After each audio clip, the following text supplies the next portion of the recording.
এবার ব্রয়লার মুরগির মধ্যে শনাক্ত হলো মারাত্মক ব্যাকটেরিয়া ই আলভার্টি।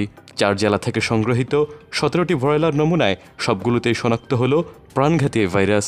বাংলাদেশ কৃষি বিশ্ববিদ্যালয়ের অধ্যাপক জাহিদুল হাসানের গবেষণায় মিলেছে এই ভয়াবহ তথ্য। কেবল জীবিত মুরগি নয়, দেশের বিভিন্ন জেলা থেকে সংগ্রহিত কাঁচা মাংসেও মিলেছে এই প্রাণঘাতী ভাইরাস। ইশেরেশিয়া আলভার্টি বা ই আলভার্টি নামে পরিচিত এই ব্যাকটেরিয়া প্রথম শনাক্ত হয় জাপানের মুরগির ফার্মগুলোতে।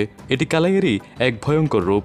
এতে আক্রান্ত হলে ডায়রিয়া থেকে শুরু করে কিডনি জটিলতাও দেখা যায়।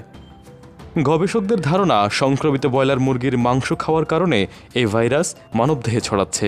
গবেষকরা আরও জানান, দোকান ও মুরগির ফার্মগুলোতে স্বাস্থ্যবিধির চরম অবহেলা এই প্রাণঘাতী ব্যাকটেরিয়া ছড়িয়ে পড়ার প্রধান কারণ।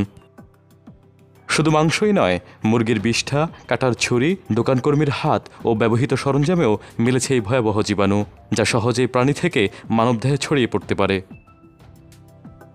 এই ব্যাকটেরিয়া কেবল পেটের অসুখই নয়, বরং অ্যান্টিবায়োটিক প্রতিরোধ ক্ষমতা তৈরি করে যে কোনো ওষুধের কার্যকারী ক্ষমতাও নষ্ট করে দিচ্ছে। গবেষকরা বলছেন, ব্রয়লার মুরগিতে সাধারণত ক্ষতিকারক কোনো উপাদান না থাকলেও এই নতুন সংক্রমণ জীবাণু থেকে বাঁচতে রান্নার আগে ভালোভাবে ধোয়া ও পর্যাপ্ত সময় নিয়ে সেদ্ধ করতে পারলেই কমবে ই আলভার্টির ঝুঁকি। ভিডিওটি ভালো লাগলে পেজটি ফলো করে এবং চ্যানেলটি সাবস্ক্রাইব করে আমাদের সাথেই থাকুন।